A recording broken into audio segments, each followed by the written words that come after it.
एक दिन की बात है। भिक्षु हर दिन बुद्ध से कहता, मैंने मन को जीत लिया है, अब यह मुझे विचलित नहीं कर सकता। तो गौतम बुद्ध ने कहा, ठीक है, तुम दक्षिण दिशा में भिक्षा मांगने जाओ, यही तुम्हारी आखिरी चुनौती है। फिर अगले दिन ही भिक्षु ने व्याकुल होकर कहा, मुझसे बड़ी गलती हुई, लेकिन अब मैं दोबारा उस दिशा में भिक्षा मांगने नहीं जाऊंगा। यह कहानी शुरू होती है जब एक बड़े प्रदेश का राजकुमार अपना राजमहल सब कुछ त्याग कर बुद्ध संघ में शामिल हुआ। शुरुआती दिनों में नए भिक्षु ध्यान करना सीखते, इसके साथ साथ गौतम बुद्ध उन्हें भिक्षा मांगने भेजते ताकि भिक्षुओं का अहम कमजोर हो और उनका व्यवहार विनम्र हो। संघ में आने के कुछ समय के पश्चात राजकुमार भी भिक्षाटन पर जाने लगा। शुरू शुरू में सब ठीक था, लेकिन कुछ ही दिनों में घटना घटी जिस कारण राजकुमार विचलित हो गया और उसने भिक्षाटन पर जाने से मना कर दिया। भिक्षाटन का नियम था कि भिक्षु केवल 2 घरों में ही भिक्षा मांगते और नहीं मिलती तो आश्रम वापस आकर जल ग्रहण करते। एक बार राजकुमार भिक्षु नगर में भिक्षा मांगने निकला और भिक्षा नहीं मिली तो उसे निराशा हुई, लेकिन कुछ ही पलों में उसका मन शांत हो गया, जैसे कुछ हुआ ही ना हो। बिना प्रयास के आज भिक्षु बड़ा प्रसन्न था। उसने लौटकर गौतम बुद्ध से कहा, आज मुझे भिक्षा प्राप्त नहीं हुई, लेकिन मेरा मन शांत है, न किसी विचार ने मुझे परेशान किया। गौतम बुद्ध भिक्षु की सारी भावनाएं समझ रहे थे। बुद्ध ने कहा, अच्छी बात है, अब तुम कल महल की तरफ भिक्षा मांगने जाना। भिक्षु ने आज्ञा का पालन किया और अगले दिन भिक्षा मांगने निकल गया। कुछ देर बाद जब भिक्षु महल के आगे से गुजरा तो उसे अपना महल याद आ गया कि कैसे वह ऐशो आराम का जीवन जीता था। भिक्षु ने सोचा कि महल में खाने को स्वादिष्ट पकवान मिलते थे और सेवा करने को कई नौकर होते और सभी प्रकार के सुख मिलते।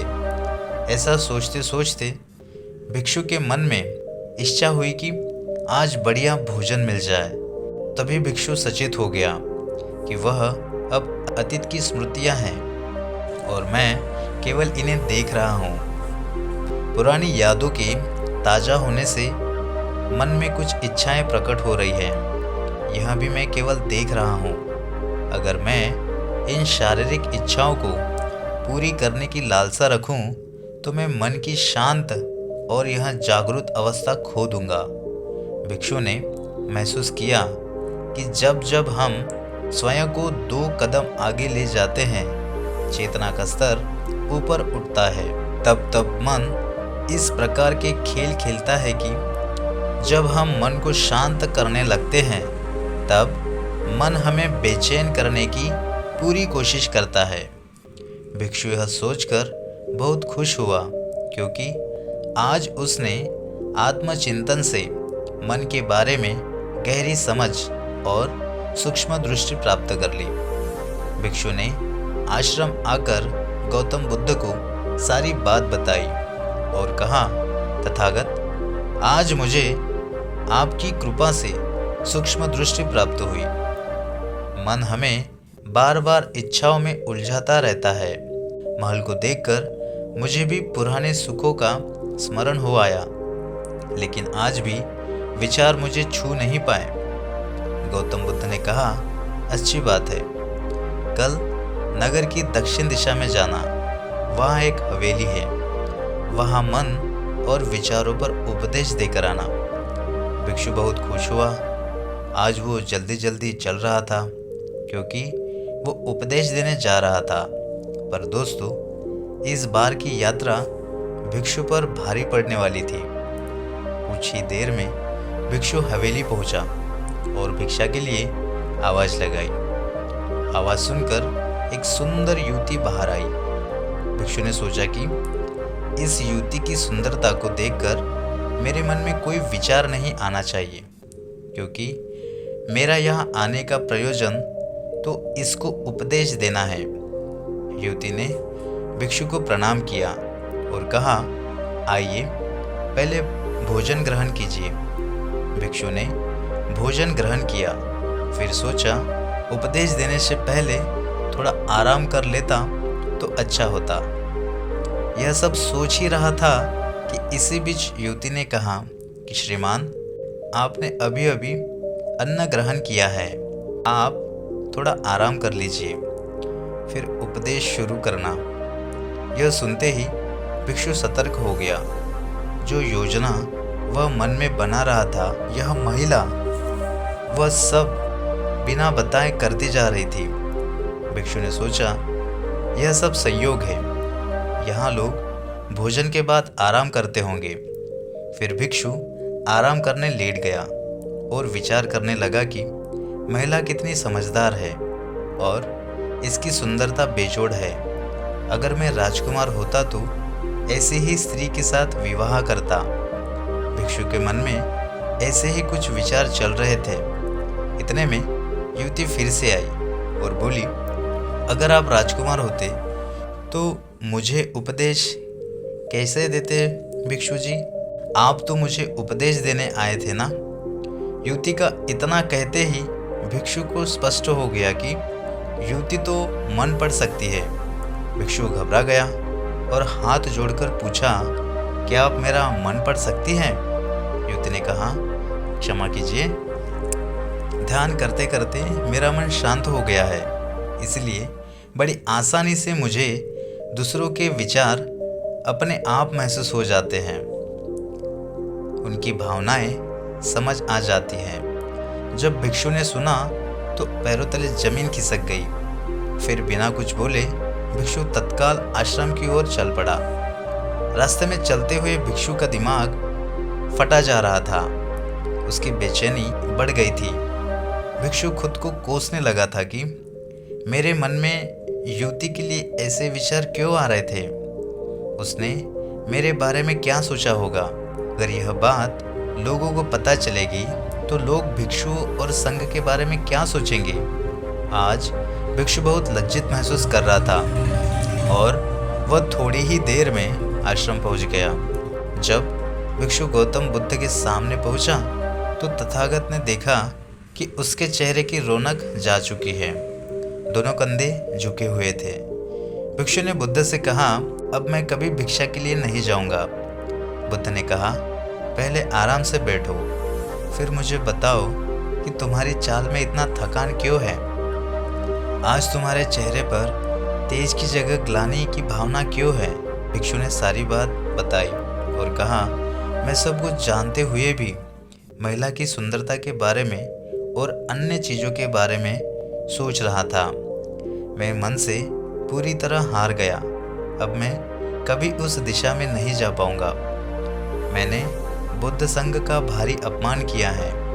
गौतम बुद्ध ने कहा, सबसे पहली बात, परेशानी को बढ़ा चढ़ाकर मत सोचो।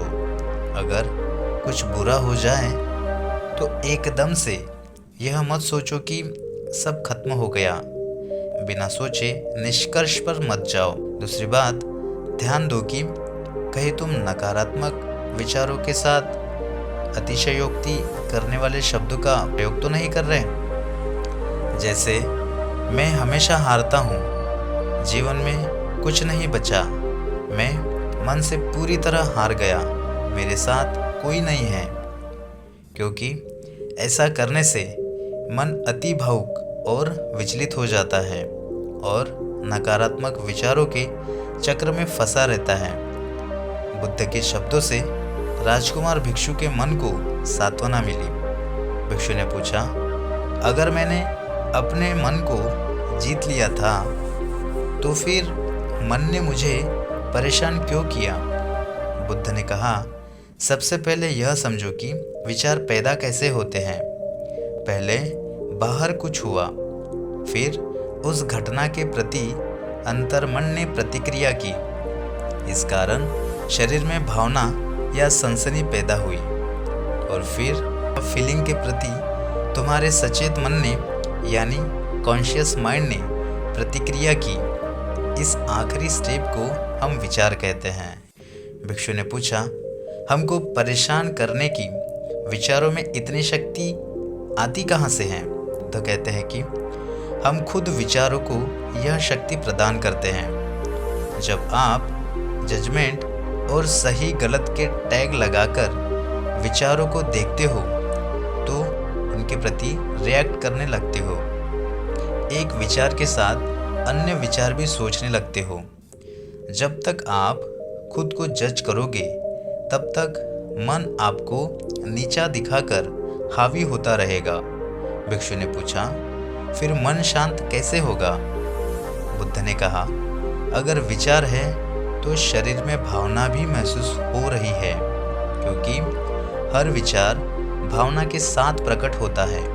अगर आप अश्लील विचार महसूस कर रहे हो तो इसका मतलब है कि शरीर में एक भावना यानी सेंसेशन महसूस हो रही है और फिर आप उसके बारे में सोच रहे हो या रिएक्ट कर रहे हो। और इसी बात में मन को शांत करने का तरीका छिपा है। हर विचार को देखना कठिन है क्योंकि विचारों का वेग तेज है, लेकिन शरीर में महसूस हो रही भावना यानी सेंसेशन को देखना आसान है क्योंकि यह देर तक बनी रहती है। अगर इन्हें बिना जजमेंट के सही गलत का मतलब लगाए सिर्फ देखा जाए तो यह गायब भी हो जाती है। तब मन के पीछे जो शक्ति है वो प्रकट होती है और उस शांति में एहसास होता है कि मन हमारा कुछ नहीं बिगाड़ सकता। हमारा अंतर्मन से ठीक होता है। नॉन जजमेंट से अगर हम किसी भी इंसान या घटना या फिर अपने मन को बिना जजमेंट के देखते हैं तो मन के साथ साथ अंतर्मन अपने आप स्वस्थ और शांत होने लगता है। अगर तुमने मात्र यह देखा होता कि इस औरत के प्रति विचार केवल मेरे अंतर्मन के रिएक्शन के कारण है तो यह मैं केवल देख रहा हूँ। मन में बहुत कुछ चल रहा है लेकिन सांस के प्रति सचेत हूँ। शरीर में होने वाली प्रतिक्रिया को देख रहा हूँ, तब भी तुम सचेत होकर दृष्टा भाव में लौट आते। मन के पीछे जो शांति है वह हमारी सबसे बड़ी ताकत है। हम बड़ी आसानी से विचारों को शांत कर सकते हैं और एक दिन यह जान सकते हैं कि किसी भी प्रकार का विचार, चिंता असल में इस शांति को पार नहीं कर सकता। हम हमेशा विचारों से अछूते हैं। बुद्ध कहते हैं, तुम याद रखो, विचार तुमसे हैं, तुम विचारों से नहीं। तुम हमेशा ही अपने विचारों से शक्तिशाली हो, अपने डर और चिंताओं से शक्तिशाली हो। अब तुम अगले 7 दिन युवती के घर भिक्षा मांगने जाओगे और ध्यान रखना, अपने विचारों को जज मत करना। अच्छे बुरे विचार केवल तुम्हारा द्वार खटखटाते हैं। तुम केवल इतना याद रखना, वह शांति हो जिसमें सब प्रकट हो रहा है। अगले दिन भिक्षु पूरे मार्ग जागरूक होकर चला। महिला के घर जाने से पहले थोड़ी घबराहट हुई, लेकिन भिक्षु दृष्टा भाव में बना रहा। विचारों को, शरीर में उठ रही भावनाओं को, डरों और गिल्ट को, सबको बस देखता रहा। जब वापस लौटा तो वह पूरी तरह शांत था। आज उसने सही मायनों में मन को पार कर लिया था। इस कहानी से आपने क्या सीखा, हमें कमेंट बॉक्स में बताएं। धन्यवाद।